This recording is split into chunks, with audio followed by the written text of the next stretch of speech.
कयास पर विराम लगाने का प्रयास खुद मंत्री अशोक चौधरी ने कहा और अपने बयानों के जरिए उन्होंने कहा कि किसी राजनीतिक भाव से इसे देखने की जरूरत ही नहीं है। दरभंगा में एम्स का निर्माण अब बहुत जल्द शुरू हो जाएगा। जी हां, 2 दिन पहले ही शोभन बाईपास वाली जमीन का सर्वे का काम शुरू हो चुका था। अब एम्स बनाने का ठेका भी मिल गया है। ये बिहार का दूसरा एम्स होगा और केंद्रीय स्वास्थ्य मंत्री ने HSCC कंपनी को 1261 करोड़ रुपए में यह ठेका दिया है।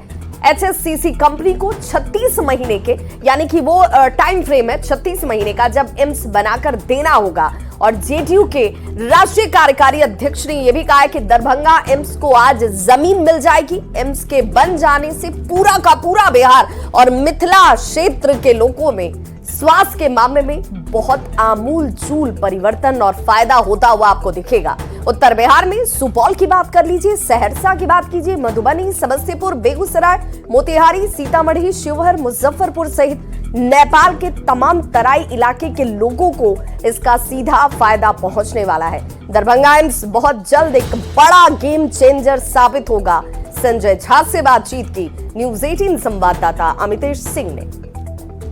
JDU के राष्ट्रीय कार्यकारी अध्यक्ष और राज्यसभा सांसद संजय झा से, सर आज दरभंगा एम्स को जमीन मिल जाएगी, ट्रांसफर हो जाएगी, उसके बाद किस तरह की आगे की तैयारी है और कब तक एम्स का सपना पूरा हो पाएगा दरभंगा में?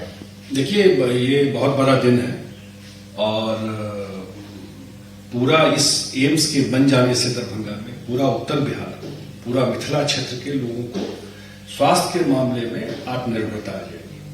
जितना जिला है, नीतीश कुमार जी ने तो ये कर दिया है कि किसी भी जिला से आप आने में आपको पटना लगता है 4, साढ़े 4, 5 घंटा मैक्सिमम। अब तो 4 घंटा का टारगेट दे रहे हैं।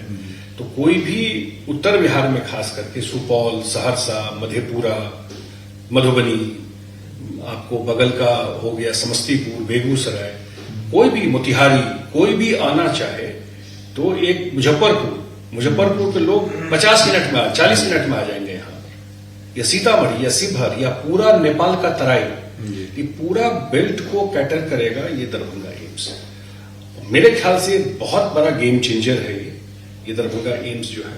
और आज बड़ा दिन है, NBCC को भी दे दिया गया, वहां टेंडर का सारा प्रोसेस करने के लिए उसी की सब्सिडरी कंपनी कर रही है जो टेंडर का प्रोसेस। वो दूसरे एम्स भी जो है नागपुर में, रायबरेली में, अन्य जगह ये उन्होंने एम्स बनाया है।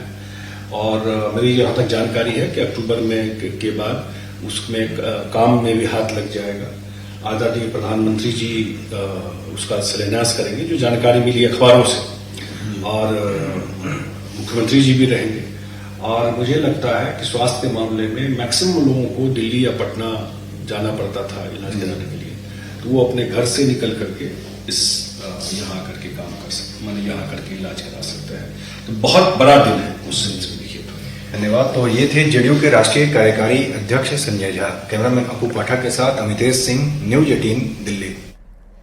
बिहार लोक सेवा आयोग ने 70वीं संयुक्त प्रारंभिक प्रतियोगिता परीक्षा के लिए नोटिफिकेशन जो है वो जारी कर दिया है। इस भर्ती परीक्षा के जरिए बिहार सरकार के विभिन्न विभागों में कुल 1957 पदों पर भर्ती की जाएगी। PPSC के इतिहास में ये अब तक की सबसे बड़ी भर्ती है। आयोग की ओर से नोटिफिकेशन 23 सितंबर 2024 को जारी किया गया है। अभ्यर्थी 28 सितंबर से आयोग की आधिकारिक वेबसाइट पर इन पदों के लिए आवेदन कर पाएंगे।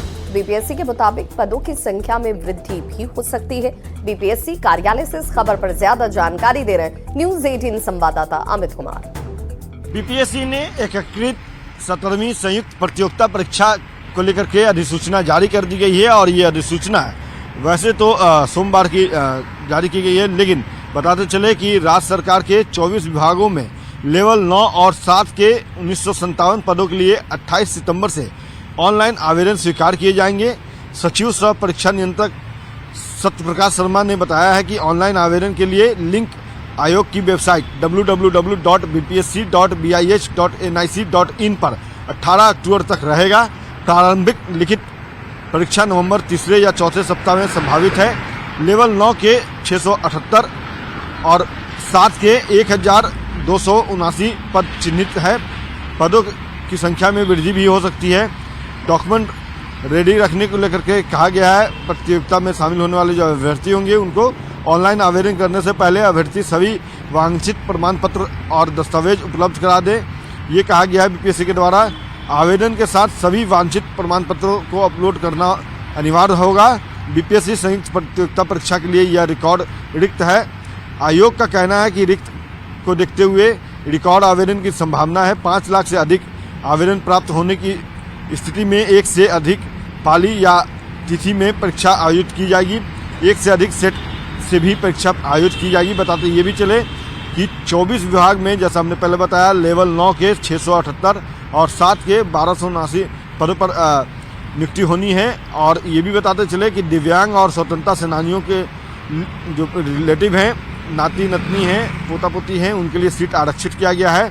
और आयोग की अधिसूचना के अनुसार बाल विकास परियोजना पदाधिकारी के 12 पद सहित 1957 रिक्तियों में 672 महिला पिछड़ा वर्ग की महिला सहित 35 स्वतंत्रता सेनानी की पोता पोती व नाती नतनी तथा 67 सीटें जो है दिव्यांग अभ्यर्थियों के लिए चिन्हित की गई है। क्योंकि अगले ही साल जो है बिहार विधानसभा का चुनाव होना है, तो इससे भी इसको देख करके जोड़ करके देखा जा रहा है कि राज्य सरकार नौकरी जो है जल्द से जल्द युवाओं को देना चाहती है ताकि युवाओं जो हैं उनके पक्ष में बने रहें। कैमरा पर्सन मनीष जुनेजा के साथ अमित कुमार, न्यूज 18 पटना। और भोजपुर पुलिस ने 24 घंटे के भीतर सिक्योरिटी गार्ड से लूटी गई बंदूक और कारतूस को बरामद कर लिया है। गुप्त सूचना के आधार पर छापेमारी कर पुलिस ने सिक्योरिटी गार्ड से लूटी गई 2 नाली बंदूक और 21 कारतूस को बरामद किया। साथ ही लूटकांड में शामिल 2 अपराधियों को गिरफ्तार भी किया गया है। तस्वीरें आपके सामने हैं जिस बंदूक और कारतूस को लूटा गया था। 6 से ज्यादा आपराधिक मामले दर्ज इनके ऊपर। दरअसल 21 सितंबर की देर रात जमालपुर के पास मनाचक दियारा में कचरा निस्तारण संयंत्र कंपनी में 20 से 22 की संख्या में अपराधियों ने लूटपाट की थी। लूटपाट के दौरान ही वहां से बक्से में रखे हुए सुरक्षा गार्ड की 2 नाली बंदूक और करीब 2.5 दर्जन कारतूस लूट लिए गए। इसी बीच तकनीकी सूचना के आधार पर एक अपराधी मानाचक का धर्मेंद्र कुमार पकड़ा जाता है और पकड़े गए अपराधी की निशानदेही के बाद गांव के बांध के पास से झाड़ियों से लूटे गए 2 नाली बंदूक और 21 कारतूस बरामद किए गए। और उसकी ही निशानदेही पर पुलिस ने एक अन्य अपराधी विकास शर्मा को उसके घर से धर दबोचा। दोनों अपराधी पूर्व से हिस्ट्री शीटर रहे हैं। इन पर पहले से ही आर्म्स एक्ट, SC/ST सहित कई मामले कोइलवर थाने में दर्ज हैं। घटना में शामिल दूसरे अपराधियों की गिरफ्तारी और गिरोह का पर्दाफाश करने की कोशिश में पुलिस जुटी हुई है। मामले की गंभीरता को देखते हुए SDPO 2 सदर 2 के नेतृत्व में एक टीम गठित की गई है और इस टीम ने 24 आवर्स के अंदर रहते हुए कार्रवाई करते हुए इस अज्ञात मामला जो था, जो कि डकैती संबंधित मामला था, लगातार मेहनत छापेमारी करते हुए DIU भी इसमें इन्वॉल्व थी और इसका सफल उद्भेदन किया गया है। और 24 घंटे के अंदर में धर्मेंद्र कुमार पिता लगन राय जो कि मानाचक का रहने वाला है, विकास शर्मा पिता अशोक शर्मा जो कि महुई बल्हा, ये भी कोइलवर थाना क्षेत्र अंतर्गत का ही दोनों रहने वाला है, दोनों गिरफ्तार किया गया है। और धर्मेंद्र कुमार के निशानदेही पे मानाचक बांध से जो लूटी गया हथियार था उसको भी जो है बरामद कर लिया गया है और गिरोह की पहचान कर ली गई है। इसमें अन्य जो अपराधकर्मी हैं उनकी गिरफ्तारी भी जल्द से जल्द कर ली जाएगी। वहीं बड़ी खबर बेतिया से आ रही है, जहां AG मिशन स्कूल की 7वीं क्लास के छात्र आर्यन शांडिल्य को चाकू मारकर घायल कर दिया गया है। बताया जा रहा है कि स्कूल में छात्रों के बीच किसी बात को लेकर विवाद हुआ था और जब आर्यन साइकिल से स्कूल जा रहा था उसी दौरान उसके क्लास के एक साथी शाहिद आलम ने अपने एक साथी के साथ मिलकर चाकू से उस पर हमला कर दिया और फरार हो गए। सड़क पर लहूलुहान देखकर स्कूल के शिक्षक ने आर्यन को इलाज के लिए GMCH में भर्ती करवाया, जहां उसकी हालत नाजुक बताई जा रही है। कहा जा रहा है कि शाहिद की शिकायत आर्यन ने स्कूल में की थी, जिसे लेकर वो नाराज चल रहा था।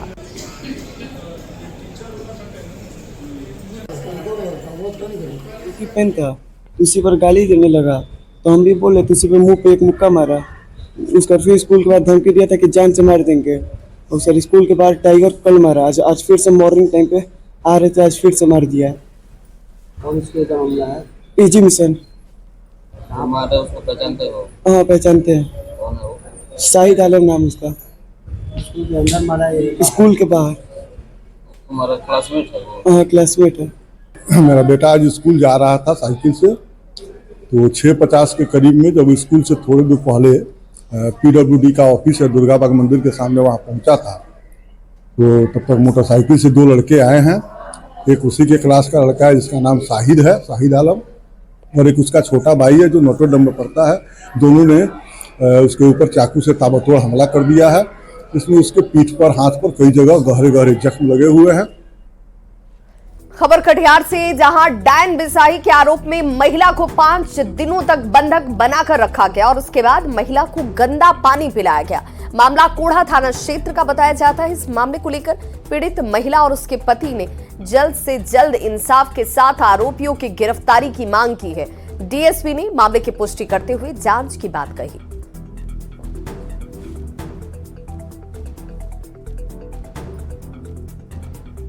तो डायन के आरोप में महिला को बंधक बनाया जाता है, उसके बाद उससे गंदा पानी पिलाया जाता है। महिला को 5 दिनों तक बंधक बनाकर रखा गया। अब ये महिला अपने लिए इंसाफ की मांग कर रही है। व्हाट्सएप पर अभी थाना अध्यक्ष को आवेदन मिला है, उसके लिए हम लोग जो है विधिवत उनको जो है तुरंत जो है घटनास्थल के लिए रद्द किए हैं। उस पर इंक्वायरी की जा रही है जो सही। अगली खबर गया से, जहां एक अजीबोगरीब मामला सामने आया है। गया में पुलिस ने नदी से बड़ी मात्रा में विदेशी शराब की खेप को बरामद किया है। जानकारी के मुताबिक मगध विश्वविद्यालय थाना की पुलिस को सूचना मिली थी, जिसके आधार पर कोचला नदी के जरिए शराब की तस्करी की जा रही थी और इसी क्रम में पुलिस मौके पर पहुंची और बालू के बीच गड़े हुए शराब को बरामद किया गया। माफियों से आग्रह नहीं, शराब माफियों से आग्रह नहीं, चेतावनी है। ठीक ना, या तो काम छोड़ दें या काम बदल लें। समस्तीपुर से खबर, जहां गोलीबारी का दिल दहला देने वाला वीडियो सामने आया है। मामला जिले के कल्याणपुर थाना क्षेत्र के भगीरथपुर जूट मिल मस्जिद के पास की बताई जाती है, जहां बीती रात हथियारबंद बदमाशों ने मेडिकल स्टोर के संचालक और ग्रामीण चिकित्सक को गोली मारकर जख्मी कर दिया। अब इस वारदात का सीसीटीवी फुटेज सामने आया है, जिसे आप अपने टीवी स्क्रीन पर देख सकते हैं और साफ तौर पर देखा जा सकता है कि युवक चेहरे पर गमछा लपेटकर आराम से वहां पर पहुंचता है और फिर अचानक से पिस्टल तानकर फायरिंग शुरू कर देता है।